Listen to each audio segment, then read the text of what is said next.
Silence, s'il vous plaît. Silence, please. Mesdames et messieurs les chefs d'État.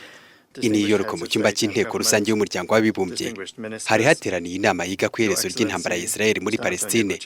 Ni igikorwa bari batumiyemo ibihugu 125 ariko ibihugu 50 byonyine nibyo byohereje abakuru ba diplomasi. Arabia Saudite iyoboye ibihugu by'Abarabu byose bishyigikiye ko Palestine ihinduka igihugu cyigenga. Urutonde rw'abanyaburayi rubyumva rutyo rwari ruyoboye n'Ubufaransa n'Ubwongereza. Abo ku mugabane wa Amerika barangajwe imbere na Canada nabo bari bateraniye muri icyo cyumba. Intero nimwe barashaka leta ya Palestine. Bwana Antonio Manuel de Oliveira Guterres umunyamabanga mukuru w'umuryango w'abibumbye niwe watanze umurongo ngenderwaho. Gukomeza kwigarurira ubutaka bwa Palestine burimo n'uburasirazuba bwa Yerusalemu ntibyemewe, bigomba guhagarara. Tureka amahitamo atariyo ari hagati ya leta ya Palestine n'umutekano wa Isirayeli. Ntabwo kwigarurira igihugu cy'abandi bitanga umutekano. Ikibazo cy'umutekano wa Isirayeli kigomba kwitabwaho kimwe n'uburenganzira bw'abaturage ba Palestine. Tugomba guhamagarira Isirayeli kwiyemeza kubahiriza amahoro anyuze mu gushyiraho leta ebyiri kandi kirinda ibintu byose bishobora kuyibangamira. Icyo cyumba cyari giteraniyemo abahuje ibitekerezo kuri ingingo. Ibyavugiwemo byaguye neza abanyepalestine. Bwana Muhammad Abdallah Mohamed Mustafa ni minisitiri w'intebe wa Palestine. Hamasi igomba kuva ku butegetsi bwa Gaza kandi intwaro zayo ikazishyikiriza leta ya Palestine, kandi twe twiteguye gusaba ingabo z'akarere n'iz'amahanga kuza kuharinda bafatanyije na leta ya Palestine. Urugendo rw'amahoro rugomba gutangirira ku ntambwe yo kwemera leta ya Palestine. Ntashobora kubaho igisubizo kivuye muri leta ebyiri mu gihe uburasirazuba bwa Yerusalemu butaraba umurwa mukuru wa Palestine.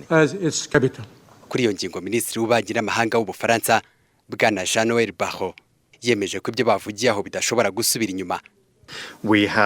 Ubu dutangiye urugendo rudasubira inyuma mu gushaka amahoro mu burasirazuba bwo hagati, kandi murabona ko byatangiye gutanga umusaruro. Ubu twinjiye mu gukemura ikibazo binyuze mu biganiro mu buryo bwa nyabwo. Hagomba kujyaho leta ya Palestine, kuvugurura imitegekere ya Palestine ndetse no gutegeka Hamasi gushyira intwaro hasi. Arabia Saudite yo yavuze ko ingingo yise yinjira mu byo Israel igomba gukora kugira ngo ibyo bihugu byombi bitangire ibiganiro byo kubyutsa imibanire.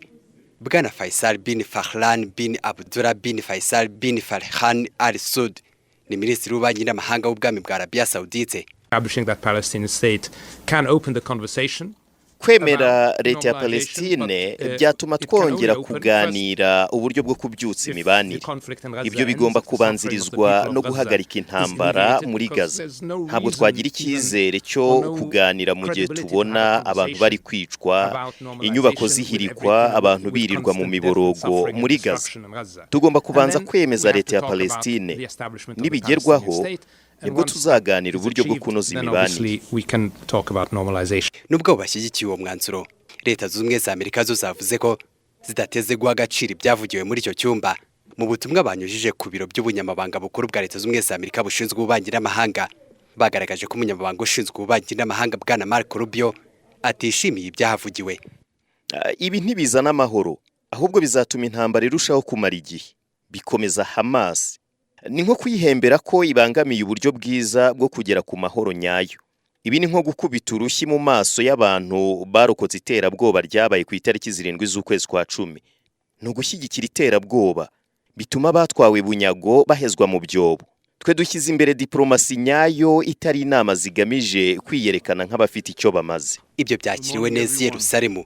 Minisitiri w'ububanyi n'amahanga wa leta ya Israel Bwana Gideon Sar yavuze ko icyo gitutu cy'abanyaburayi kitazigira kibakura ku izima. Yanashimiye icyemezo cy'ubutegetsi bwa leta z'ubumwe za Amerika. When they demand end this war, what does it really mean?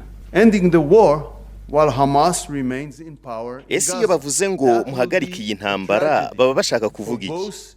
Guhagarika intambara mu gihe Hamas ikiyoboye Gaza byaba ari akaga ku baturage ba Isirayeli na Palestine. Nubwo washyira kuri Isirayeli igitutu kingana iki, ibyo ntibizigera bibaho.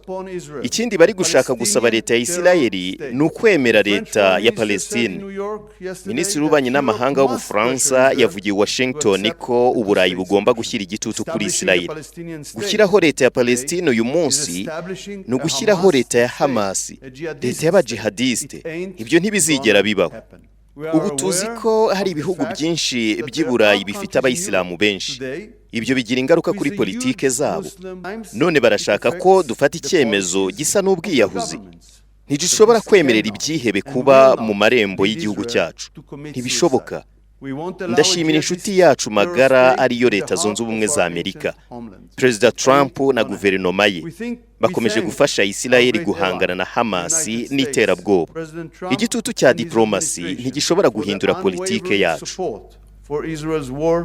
Against Hamas and terror. Diplomatic pressure will not change our policy.